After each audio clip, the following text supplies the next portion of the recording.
Donte Mills, political strategist and national trial attorney. Thanks for joining us this morning. And with President Biden backing and over 24 Senate Democrats endorsing Kamala Harris, could she be the next party nominee? I mean, what are her chances against former President Trump? Good morning, guys. Her chances are high. And President Biden, when he decided to not run again, he then 15 minutes later put out another message endorsing Kamala Harris. You think it's something that he had to do because he chose her as his vice president. She was going to be the vice president again if he won the next re-election. So it makes sense that he believes she's capable of running the country. It is a process, though, and it should be a process so that the presidential candidate is not appointed by the party or anyone in particular, but that people have some kind of input in it. So Kamala Harris put out a statement a little while ago saying that she plans to win the nomination. And if that means going into the Democratic National Convention in Chicago in a few weeks and having a process where the delegates have the opportunity to decide, I think that will be better for the American people because they can know that they had some input.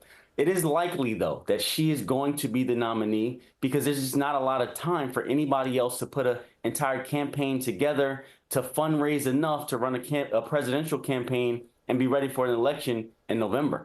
Well, you've also got a number of states that have already pledged their delegates late last night and early this morning. We talked about fundraising numbers. Act Blue, over $50 million now since President Biden made the announcement yesterday, has been raised.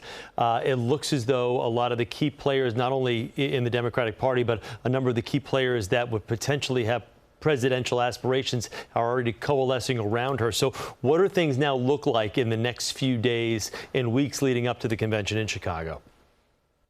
Well, what the Democratic Party wants to do is go into Chicago with a plan in place.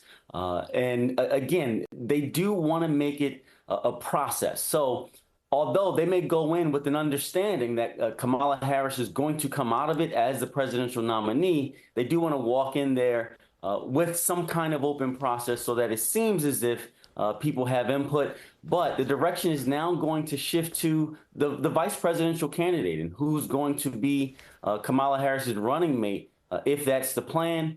And you talk about people like Shapiro, who's the governor of Pennsylvania. That's a key state. You have Gavin Newsom, who's in California, Pete Buttigieg, who's in the presidential cabinet. There are a lot of people who ran not in this cycle, but the cycle before that America knows, and that's what they want to do. Pick somebody that's going to boost and excite people to get out to the polls because, again, you don't have a lot of time. It's a handicap race because you don't have a full presidential election cycle to convince people that they should trust you.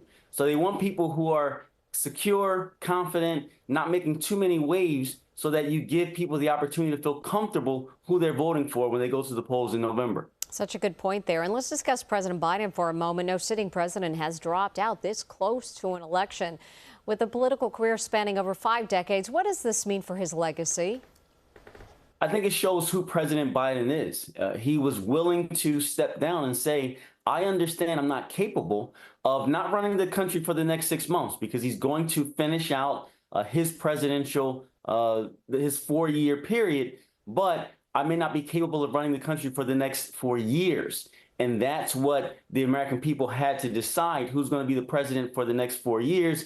And we understand that President Joe Biden is getting older, and we know that Father Time is undefeated. So for him to have the grace to step down, for him to have the ability to say, I'm going to take this step because I think it's best for America, is something that it was tough to do. You know, he's a leader of a country, and he's at the end of his career, and you have to acknowledge the fact that he was confident enough and honorable enough to take that step. And I think that's going to boost his legacy moving forward, that in a time of crisis, he stepped up, but when he knew he wasn't capable, he stepped down. Donte Mills, thanks. Good to talk with you this morning. We appreciate it.